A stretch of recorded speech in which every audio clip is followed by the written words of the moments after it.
Ugal salkam 70 million so'mlik kurtka kiyib o'zi rahbarlik qiluvchi tumanlarning birida ko'rinish bergan Surxondaryo viloyati hokimi Ulug'bek Qosimov chiqdi.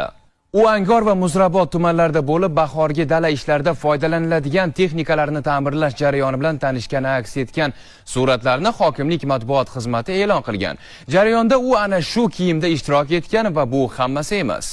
Hokim qimmatbaho kurtkasining ichidan ham arzon libos kiymagan. Polo brendiga tegishli bo'lgan kiyimi Toshkentdagi butiklarda 25 million 815 ming so'mdan sotuvga qo'yilgan. Endi tashqi ko'rinishga shuncha e'tibor berib, bosh kiyimni ko'pchilik oladigan narxdagisidan tanlasa, uyat bo'lardi, to'g'rimi? Shuning uchun viloyat kattasi atiga 4 million 835 ming so'mlik kepkani sotib olgan qo'ygan.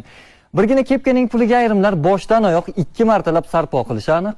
Bir narsani aytib o'tish kerak. Hokimning libosi aynan shu narxdagilardan deb aniq aytib bo'lmaydi. Biroq bloger Mufassa Ulug'bek Qosimovning kiyimlariga e'tibor berib, aynan o'sha Stefano Ricci brendiga tegishli mahsulotlar savdosi bilan shug'ullanadigan Toshkentdagi do'konlarning biridagi narxlar bilan qiziqqan hamda yuqoridagi raqamlar kelib chiqqan. Faqatgina oylik ishlab bunaqa narxlardagi kiyimlarni olib bo'lmaydi. Aniq bir balosi bor deb ayblashga shoshilganlar ko'pligini rad qilib bo'lmaydi. Chunki hokimlarning oylik maoshi nari borsa 10 million so'mdan balki ko'proqdir. Bu taxmin, chunki biron bir manbada aniq raqamlar ko'rsatilmagan. Ko'rsatilmasa ham kerak. Shundan so'ng bloger agar hokim yo'q, men Stefano Riccini arzonchi poddelkasidan kiyinaman desa, unda janob hokimdan uzr so'rab chiqishga tayyorman deb yozgan.